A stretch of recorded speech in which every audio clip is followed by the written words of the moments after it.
karena adanya nilai investasi yang besar gitu ya, bukan cuma di Indonesia tapi di negara-negara lain kayak Eropa, Amerika dan lain sebagainya. Nah itu tuh juga menjadi peluang investasi yang sangat besar sih. Jadi bukan hanya asal ikut-ikutan gitu ya, karena kan biasanya anak muda itu suka banget ikut-ikutan atau FOMO kan.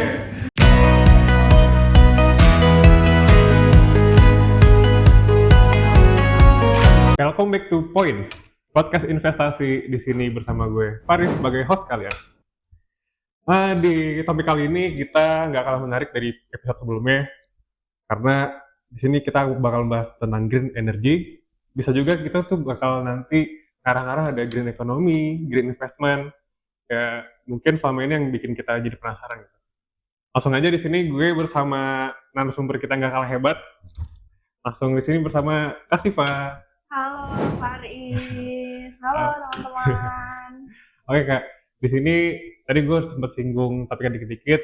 Biasanya kalau kita mau mulai podcast tuh perkenalan dulu nih. Oh gitu. Jadi boleh nih ceritain Kak Siva latar belakangnya, atau Kak Siva tuh dulu pernah nggak sih menekuni tentang soal ekonomi mungkin? Atau sekarang Kak Siva tuh bekerja di mana tuh boleh diceritain lebih dahulu. Oke, mungkin kalau aku perkenalkan diri ya. Jadi nama aku Syifa Zahra. Aku juga dulunya anggota dari GIS FEB UIN Jakarta dan mahasiswa di UIN juga gitu ya. Dan kebetulan waktu kuliah di UIN itu aku ambil jurusan ekonomi pembangunan. Nah, kalau untuk kesibukannya saat ini mungkin aku juga bekerja di salah satu perusahaan sekuritas sebagai divisi marketing dan pengembangan bisnis sih sebenarnya ya lebih banyak. Jadi memang ilmu ekonominya sebenarnya nggak terlalu kepake, tapi karena memang latar belakangnya ilmu ekonomi gitu ya, jadi aku juga memperdalam sih banyak hal gitu ya tentang ekonomi, investasi ya, dan green economy juga kayak gitu. Wih, berarti Kak Siva tadi itu alumni GIS ya, kebetulan. Iya, Terus kalau misalnya aku lihat ya dari profil Kak Siva tuh suka riset-riset gitu ya? Iya, dulu waktu ikut di GIS itu kebetulan emang pernah ikut lomba-lomba research juga gitu. Lomba researchnya sih biasanya analisa tentang saham. Biasanya sih analisa tentang saham kayak dari sisi fundamentalnya, dari sisi industrinya, ya kurang lebih kayak gitu. Berarti topik kali ini kita cocok nih sama Kak Siva. Asik. Menarik banget topiknya. Menarik ya? Iya. Oh, gimana nggak menarik? Dalam beberapa waktu terakhir gitu kan, tepatnya sih waktu puncaknya waktu perjanjian Paris gitu ya 2015 kemarin tuh, PBB khususnya, itu tuh ternyata mulai melirik si keberlanjutan si ekonomi ini patut diperhatikan gitu ya. Yang mana itu ternyata jadi concern semua negara akhirnya sampai sekarang tuh salah satu Indonesia berkecimpung di sana gitu. Kalau dari Kak Siva sendiri mengenai si green economy itu gimana sih? Boleh dijelasin lebih detail? Oke, mungkin kalau kita bahas tentang green energy gitu ya, sesuai dengan topiknya. Sebenarnya green energy ini tuh merupakan salah satu sub dari yang namanya green economy. Gitu, atau ekonomi hijau gitu ya kalau bahasa Indonesianya. Nah, kenapa ada gagasan mengenai ekonomi hijau sendiri itu? Betul, kata Faris tadi gitu ya, udah sempat disinggung juga dari dulu awalnya adanya perjanjian Paris di tahun, kalau nggak salah tahun 2015. Nah, sebenarnya apa sih yang melatar belakangi adanya gagasan tentang ekonomi hijau dan ekonomi keberlanjutan ini? Itu tuh sebenarnya jadi ketika tahun 2008 itu kan terjadi yang namanya krisis ekonomi ya. Banyak industri yang gulung tikar dan lain sebagainya. Dan pada saat itu gitu ya, komoditas-komoditas energi seperti batu bara, minyak bumi, gas dan lain sebagainya itu tetap mengalami kenaikan. Ya mungkin memang ada koreksi tapi tidak sedalam sektor-sektor lain gitu ya. Seperti itu. Nah, dilihat dari situ gitu ya, berarti itu tuh menunjukkan kalau memang dunia itu punya kebutuhan yang sangat tinggi gitu ya terhadap sektor-sektor komoditas energi gitu, kayak batu bara, minyak bumi dan lain sebagainya gitu ya.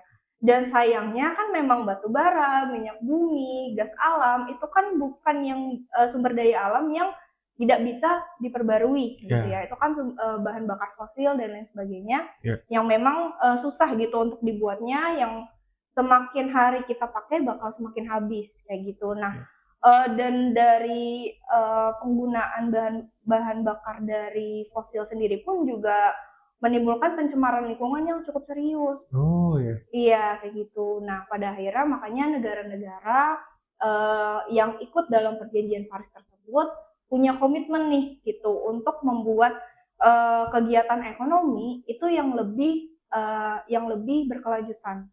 Kayak gitu lebih agar mereka tuh bisa tetap hidup di bumi yang lebih sehat kayak gitu ya. Dan juga tapi ekonomi tetap bisa jalan gitu. Salah satunya yaitu dengan mencari energi baru gitu ya, energi baru dan terbarukan atau EBT kita biasanya dengar, atau sumber daya energi yang memang lebih rendah emisi. Kayak gitu. Itu sih salah satu latar belakang. Oke, mungkin yang dari di highlight banget tuh soal ekonomi keberlanjutan gitu Kak. Iya. Maksud dari ekonomi berkelanjutan mungkin tuh caranya kita tuh tetap bisa berekonomi gitu kayak, kan dengan lebih sehat gitu ya.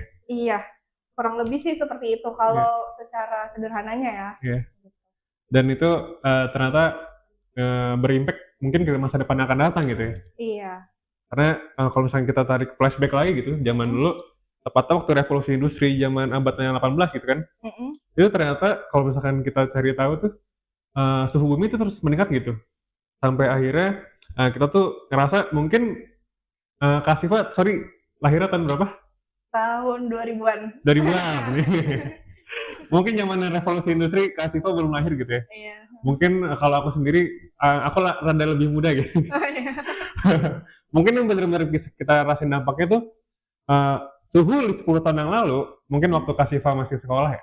Iya. Waktu aku masih SD tuh. Iya. Sama 10 tahun yang kedepannya gitu waktu aku masih sekolah. Itu kerasa banget tuh ya bedanya nggak sih Kak? Kayak, kok sekarang lebih panas gitu ya. Kadang-kadang kok tiba-tiba hujan gitu. Mungkin itu juga salah satu dampak dari si penggunaan energi fosil mungkin Kak, yang tadi gue kasih jelas. Iya, itu juga merupakan salah satu dampaknya sih gitu ya. Apalagi kan kayak sekarang itu pohon-pohon semakin berkurang ya. Apalagi kalau misalnya di kota gitu ya. Kayak di Ciputat sendiri itu pun mungkin dulu ada banyak gitu kebun-kebun, tapi sekarang udah digusur dan diganti jadi bangunan-bangunan atau perumahan dan lain sebagainya kan kayak gitu. Nah itu juga yang kemudian berdampak kayak gitu. Nah makanya gagasan tentang green energy gitu ya, penggunaan energi hijau ini itu tuh memang banyak gitu dilakukan sama nggak cuma di Indonesia gitu, di negara-negara lain pun juga mereka bahkan lebih dulu gitu melakukan dan menggagas terkait ekonomi hijau dan green energy ini. Wah, menarik banget, menarik. Kalau kita dari tadi Kak Siva udah jelasin ternyata si green energy ini udah jadi concern seluruh dunia. Kalau yang aku lihat juga mungkin Kak Siva udah tahu yang sebenarnya duluan yang negara duluan yang udah pakai green energy ini kebanyakan di negara maju gitu kayak. Misalkan kita let's say di Eropa mungkin terus di US dan di luar Asia Tenggara gitu. Kalau yang aku lihat sih kayaknya si green energy itu sendiri tuh memerlukan biaya yang mahal ya Kak. Kalau misalkan yang aku cari tahu juga, kalau berdasarkan sumber dari Kementerian Keuangan, kalau misalkan Indonesia mau nyampe ke net zero emission tahun 2030, itu tuh kita perlu biaya kurang lebih sekitar 4.500 triliun gitu. Yang mana itu besar sekali gitu kan. Komunikasi Pak sendiri itu sebenarnya green energy ini tantangan atau sebuah peluang mungkin atau gimana ya? Bisa dijelasin? Oke, sebenarnya mungkin aku cerita apa aja sih yang dilakukan negara-negara maju ya. Iya, oke. Masing-masing untuk ngebangun gimana sih ekonomi hijau di negara-negara lainnya gitu. Contohnya kayak di Europe. Nah, di Europe sendiri itu mereka itu lebih berfokus gimana caranya menurunkan emisi karbon yang dihasilkan gitu. Karena memang kalau di Europe sendiri, Europe itu kan negara yang punya 4 musim ya. Dan ketika winter itu biasanya negara-negara di Eropa itu menggunakan batu bara ataupun sumber energi yang lebih banyak. Ya, kebutuhan akan sumber energi ketika winter di Eropa itu lebih banyak dan kemudian akan mengeluarkan emisi yang lebih tinggi kayak gitu. Nah, atas dasar tersebut gitu ya, akhirnya Europe itu mencari cara gimana caranya biar mereka tetap menggunakan energi tapi yang lebih ramah lingkungan dan low emission seperti itu kalau di Europe ya. Arah green energy, penggunaan green energinya gitu. Dan kalau di US gitu ya, kalau di US sendiri itu biasanya lebih menekankan di industri Karena kan US Oh, itu adalah negara yang punya banyak industri ya gitu ya. iya. Uh, nah mereka itu menjalankan green energinya itu tuh biasanya gimana caranya biar produksi di industri-industri di Amerika gitu ya itu tuh bisa lebih ramah lingkungan gitu. Jadi nggak banyak emisi yang keluar, nggak banyak perusakan lingkungan yang keluar dan lain sebagainya Oke. kayak gitu sih. Nah terus gimana kalau di Indonesia sendiri Ya itu gitu ya? menarik. Karena kan di Indonesia itu kita juga punya eh, banyak industri gitu Di ya, apalagi industri. di Pulau Jawa Iya. kayak gitu. Kalau di Indonesia sendiri sih menurutku juga menjadi salah satu tantangan ya, karena kita sendiri itu baru banyak mengeluarkan kebijakan, pemerintah kita sendiri pun baru mengeluarkan kebijakan tentang energi baru terbarukan dan ekonomi hijau ini itu kalau nggak salah di tahun 2020. Oh, baru kemarin. Iya, di Iya. tahun 2020 Iya. dan kebijakan atau programnya pun itu juga belum terlalu banyak sih kalau Oh, aku iya. ini ya. Kalau yang aku cari tahu itu kalau nggak salah di Indonesia itu kita tuh baru menerapkan pajak karbon. Itu sudah ada kebijakan dan RU-nya dari pemerintah, Oke. tapi baru dijalankan itu nanti di tahun 2025. Iya, Oh, jadi baru tahun depan. undang-undangnya itu memang sudah ada dan mungkin masih dirumuskan ya, masih dirumuskan dan itu akan diberlakukan di tahun 2025. Gitu. Hmm. Jadi memang belum ada.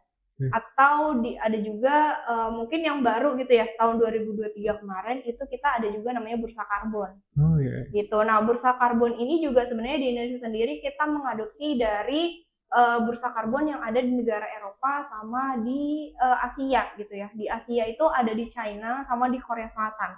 Itu Hmm. juga dua negara tersebut di Asia itu juga menerapkan yang namanya bursa karbon Hmm. gitu. Nah, bursa karbon itu ya kurang lebih itu gimana caranya memang ketika uh, industri yang mengeluarkan banyak emisi itu dia harus membayar lebih gitu ya, membayar lebih kredit karbon yang mereka punya kayak gitu. Jadi kalau menurutku ya sebenarnya masih banyak tantangan yang cukup besar sih yang dihadapi Indonesia untuk menjalankan investasi ataupun menjalankan ekonomi yang berbasis ekonomi hijau seperti ini gitu. Iya. Yang satu karena memang dana yang dibutuhkan itu cukup besar Iya. gitu ya, dana tadi ya kurang lebih 30 berapa tadi 4.500 400. triliun sampai Iya, 2030. nah ya itu kan cukup besar sekali Iya. sehingga ya pemerintah harus gimana tuh caranya membudgeting dan segala macam. Iya. Terus juga ada satu lagi tantangan yang menurut aku sangat penting itu dari sumber daya manusianya Oke. gitu. Karena sampai saat ini gitu ya, kalau misalnya uh, kita menemui teknologi-teknologi yang lebih ramah lingkungan, itu tuh biasanya diadopsi dari negara lain Hmm. gitu. Iya. Jadi dan itu pun juga masih banyak menggunakan sumber daya manusia dari negara lain, bukan di Indonesia gitu. Oke. Sehingga memang masih banyak sekali gitu ya tantangan yang perlu dilakukan gitu, baik itu dari pemerintah maupun pelaku industri gitu ya. Menurutku sih memang sangat masih banyak tantangannya, tapi tidak menutup kemungkinan gitu ya, karena insentif-insentif tentang penggunaan energi dan pengurangan emisi ini tuh sebenarnya juga sudah banyak diberikan gitu dari Bank Dunia gitu, terus juga dari IMF dan lain sebagainya. Berarti si green energy ini di satu sisi gitu kayak kalau misalkan aku dengar dari penjelasan kakak, ini investasinya mahal banget, Iya, mahal. mahal banget ya. Heeh. Sumber dayanya harus oke, segala macam harus oke gitu ya. Cuman satu sisi itu sebuah tantangan, cuman kita melihat juga jadi sebuah peluang gitu kayak. Karena pada akhirnya si green energy adalah bisa dibilang alternatif gitu ya. Sebagaimana misalkan tadi udah case-case yang tadi Kak Shiva udah ceritain juga, di tiap negara tuh kebijakannya juga beda-beda dan yang terjadi di negara juga beda-beda ya. Jadi satu sini tantangan juga bisa jadi peluang gitu Kak. Berarti kalau misalkan aku bisa lihat si green energy ini mungkin sekarang di Indonesia tuh terasa berat. Mungkin itu bagi Indonesia bakal jadi peluang mungkin kayak dari 10 tahun depan atau 15 tahun ke depan gitu Kak. Kalau dari Kak Shiva sendiri tuh ekspektasi gimana sih kalau misalkan soal si green energy ini bakal diterapin di Indonesia itu 10 tahun ke depan mungkin gitu? Kalau sebenarnya sih kalau sejak awal gitu ya, sejak Iya, awal adanya gagasan tentang ekonomi hijau sendiri, itu kan sebenarnya pada awalnya untuk gimana caranya biar kita menggunakan sumber daya alam yang lebih ramah lingkungan gitu ya, sehingga lingkungan dan bumi kita tetap terjaga. oke. Awalnya kan gagasannya seperti itu. Cuman selanjutnya gitu ya, setelah adanya perjanjian Paris, itu banyak negara yang menginvestasikan uangnya untuk sektor energi green energy ini Iya, gitu, yang mana kemudian itu tuh menjadi salah satu tempat yang menarik gitu. Jadi bukan hanya yang awalnya tujuannya itu untuk gimana caranya biar bumi itu lebih terjaga, tapi sekarang tuh karena adanya investasi, nilai investasi yang besar gitu ya, bukan cuma di Indonesia tapi di negara-negara lain kayak Eropa, Amerika dan lain sebagainya.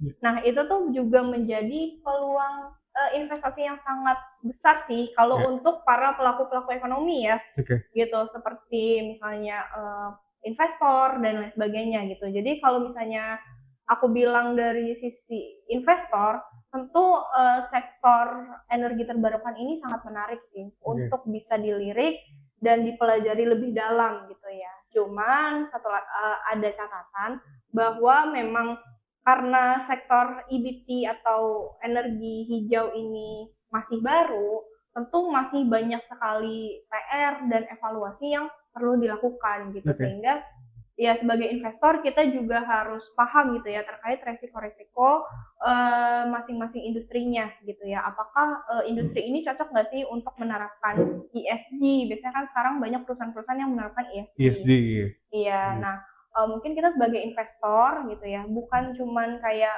oh kita mau invest di perusahaan yang memang punya ESG-nya bagus aja gitu. Tapi kita juga harus dilihat gitu ya, apakah perusahaan tersebut gitu benar nggak sih memanfaatkan ESG-nya tersebut untuk menghasilkan keuntungan gitu. Jangan Iya. sampai dengan investasi yang besar dilakukan oleh perusahaan atau di negara gitu ya, tapi tidak memberikan impact atau keuntungan yang baik, yang cukup gitu ya Iya. untuk kita gitu. Apalagi kan seorang investor tentu yang dicari itu adalah sebuah keuntungan gitu ya. Jadi tentu masih ada resikonya gitu ya. Apalagi tadi gitu ya SDM di Indonesia itu masih belum terlalu mencukupi Oke. gitu ya seperti itu. Jadi memang perlu dikaji lebih dalam lagi dan Iya. dipelajari lebih dalam lagi terkait investasi di green energy ini. Iya. Kalau misalnya aku boleh cerita lebih dalam Kak. Mm-mm. Kalau dari Kasifa sendiri sebenarnya kalau soal si EBT ini, sektor EBT gitu ya, Mm-mm. itu mulai udah dilirik sama Kasifa nggak sih? Atau mungkin Kasifa masih mempelajari sekarang-sekarang gitu? Siapa tahu bisa di sharing-sharing gitu, oh kayaknya nih ada nih gitu. Oke. Iya. Sebenarnya mungkin kita berbicara tentang ini ya, emiten-emiten yang ada di Bursa Efek Indonesia aja. Boleh. Yang mana sih emiten-emiten yang menerapkan ESG seperti Iya. itu. Nah, kalau menurut aku gitu ya, kalau dari apa yang aku lakukan Iya. semenjak adanya bursa karbon diaktifkan, kalau nggak salah kan waktu September tahun 2023 ya, Iya. itu memang ada beberapa emiten yang mendapat keuntungan gitu dari adanya bursa karbon tersebut gitu. Ya emiten apa yang mendapat keuntungan? Tentu emiten-emiten yang mengembangkan energi terbarukan Oke. gitu. Ada banyak ya emiten-emitennya. Boleh disebut nggak sih? Hmm, tipis-tipis aja, tipis-tipis, Tipis-tipis tipis-tipis. ya, pokoknya adalah gitu ya. Adalah emiten Oke. itulah. Inisialnya mungkin nggak inisialnya? Inisialnya dari B. B. Biasa Iya. dari B. Nah, kalau dari aku sendiri, aku cukup waktu pas awal kebijakan tersebut gitu ya, aku memang melirik emiten tersebut gitu dan kalau misalnya kita lihat sekarang gitu ya, emiten tersebut memang udah mengalami peningkatan harga yang cukup lumayan sih. Wow. Gitu ya. Iya, cukup lumayan kayak gitu. Jadi memang sebenarnya di Indonesia sendiri tentunya itu kan berarti menunjukkan ya bahwa memang investor-investor di Indonesia itu mulai tertarik gitu, Di. sehingga ya banyak investor-investor yang berinvestasi di emiten-emiten yang menggunakan energi terbarukan. Hmm. Karena memang dengan adanya bursa karbon tersebut, emiten-emiten ini kan mendapat keuntungan gitu, keuntungan dari adanya bursa karbon ini. Iya. Kayak gitu. Mungkin kalau misalkan kita lihat dari sisi regulator si bursa efek itu nggak cuma bikin bursa karbon, juga misalkan di market ada indeks-indeksnya ya, Kak?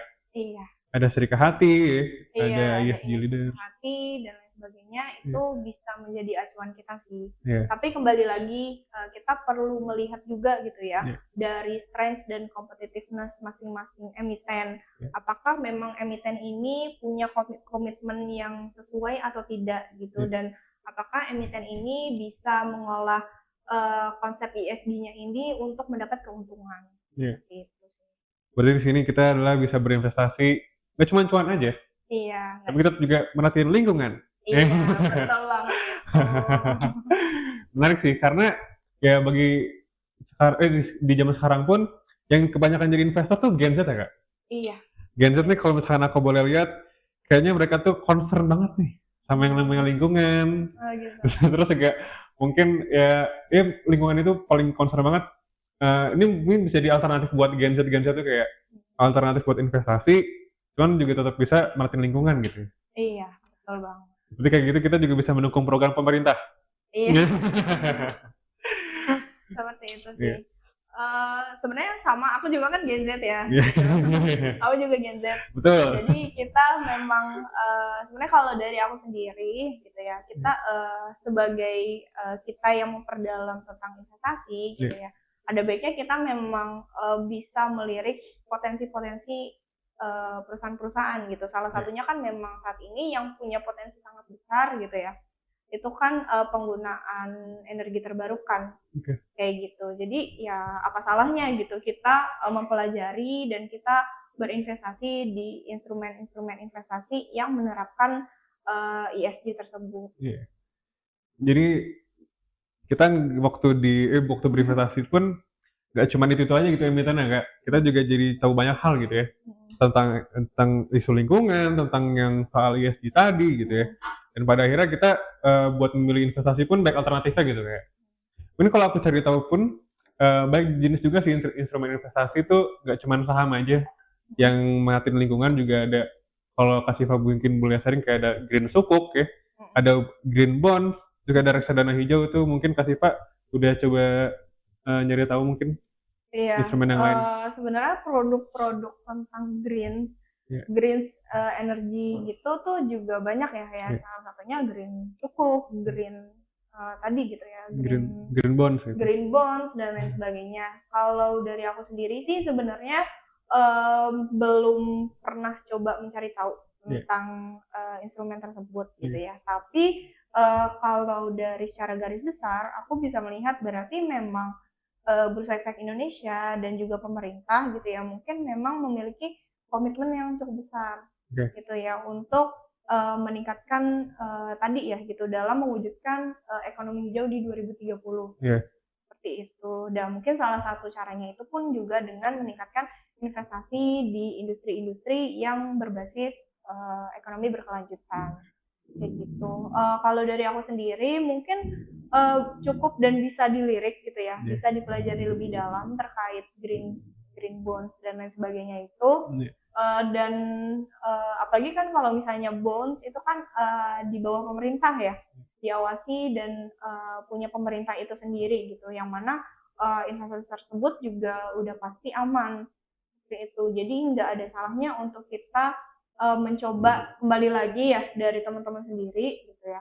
Ini bukan rekomendasi atau apa, tapi nggak ada salahnya untuk kita memperdalam dan mencoba berinvestasi di instrumen-instrumen investasi yang menerapkan ESG. Di situ ya. Iya. Poinnya tetap hijau. Itu kalau alternatif investasi itu nggak cuma saham aja ya, Kak. Iya. Di instrumen yang lain. Lalu aku lihat pun emang di lain sisi pemerintah kita juga mulai concern terhadap lingkungan. Sebagai investor pun kita tuh bisa jadi potensi cuan gitu ya, Kak. Iya. Gak cuma dari saham aja gitu, instrumen lain itu juga menarik gitu, Kak. Iya. Kalau misalkan teman-teman masih pemula pun masih alternatif yang lain tuh masih banyak ya, Kak. Iya. Mungkin kayak reksadana, ada bonds juga, sukuk gitu ya. Yang bisa alternatif juga. The last question mungkin kayaknya. dari awal tadi tentang ekonomi hijau itu gimana, terus perkembangan Indonesia itu gimana, sampai instrumen investasi gimana. Kalau dari Kak Siva sendiri, eee, mungkin ada nggak sih kayak pertimbangan atau akhirnya, yang bisa kita investor pemula gitu lah, Mhm bisa mengulik lebih dalam dan akhirnya kita bisa cuan mhm. di, khususnya di sektor energi ini gitu ya, yang terbarukan. Karena kalau sebagai pemula kan kita taunya atau maunya yang umum-umum aja gitu, Kak. Mhm. Itu bisa menarik kita buat pelajari lebih dalam nggak sih? Terus Iya. akhirnya bikin kita tuh investor pemula mungkin jadi lebih yakin gitu, kalau misalkan green energy nih atau green investment itu jadi, alternatif kita buat berinvestasi kayak gitu. Oke, sebenarnya sama ya gitu. Kalau misalnya kita sebagai investor pemula, tentunya kita harus, tahu dulu gitu ya, instrumen apa sih yang kita, investasikan gitu, dengan Iya cara apa? Ya dengan cara menganalisa perusahaannya tersebut iya gitu ya, atau biasanya kan kita pakai analisa fundamental gitu ya, dengan iya, melihat kondisi perusahaannya seperti apa, terus juga kita lihat dari sisi sektor perusahaannya itu seperti apa, dan mhm, dari sisi makro gitu, dari bagaimana kebijakan dan lain sebagainya gitu. Nah, menurut aku itu salah satu cara yang bisa digunakan sih untuk teman-teman investor pemula gitu ya. Jadi nggak cuma main asal beli aja gitu ya, tapi kita juga bisa melihat gitu kira-kira dari, misalnya kita bisa melihat dari kebijakan pemerintahnya gitu ya. Kita bisa lihat dari kebijakan pemerintah, kira-kira, kebijakan tersebut gitu bisa memberikan impact apa sih terhadap, perusahaan atau emiten yang mau kita, investasikan, seperti itu. Jadi, ya jelas gitu ya, kita harus menganalisa dan mempelajari lebih dalam, dan itu tadi, kita juga harus tahu nih gitu ya, dan mempelajari lebih dalam juga tentang green economy itu sendiri gitu, iya, dan kita, mungkin, eee sebagai tambahan informasi buat kita, kita juga harus, ngelihat, negara-negara lain itu gimana sih perkembangan dan, penggunaan, teknologi berbasis energi hijau ini, iya, seperti itu. Karena kan di Indonesia sendiri gitu ya, kita banyak mengadopsi kayak tadi ya, kebijakan bursa karbon aja kan kita mengadopsi dari kebijakan yang ada di negara lain gitu ya, iya, di, luar negeri. Nah, ada baiknya kita juga bisa, mempelajari kebijakan-kebijakan ataupun apa sih yang dilakukan oleh, negara-negara lain gitu ya, seperti di Amerika, di US, ataupun di negara-negara Asia yang lain gitu, agar, kita tuh bisa tahu dan kita tuh bisa, apa ya, punya keputusan yang bulat untuk berinvestasi gitu. Jadi kita punya alasan kenapa sih kita investasi di instrumen, iya green energy, iya ini gitu, gitu, di instrumen investasi ini iya, gitu. Jadi bukan hanya asal ikut-ikutan gitu ya, bener, karena kan biasanya anak muda itu suka banget ikut-ikutan atau FOMO kan. iya, Iya.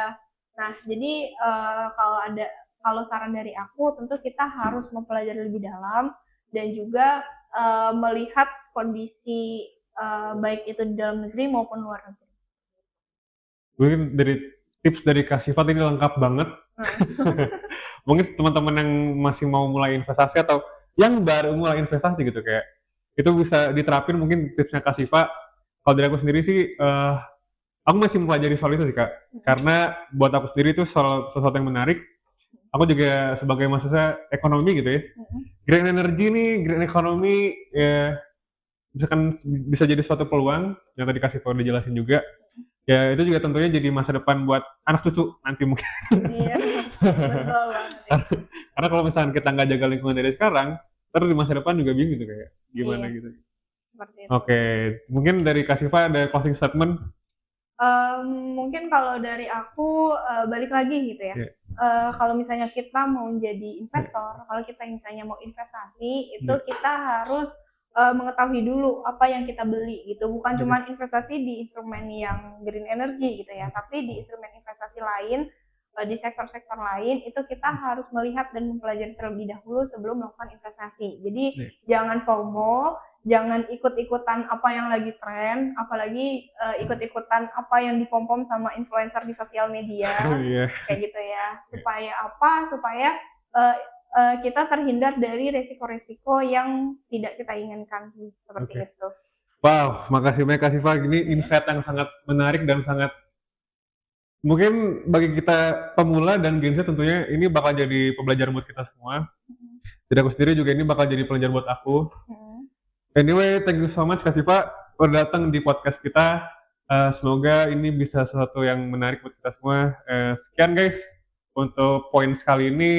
Buat selanjutnya kalian akan simak terus, stay tune tentunya di sosial media GIS FEB dan channel YouTube kita untuk episode-episode selanjutnya. Oke, see you. See you.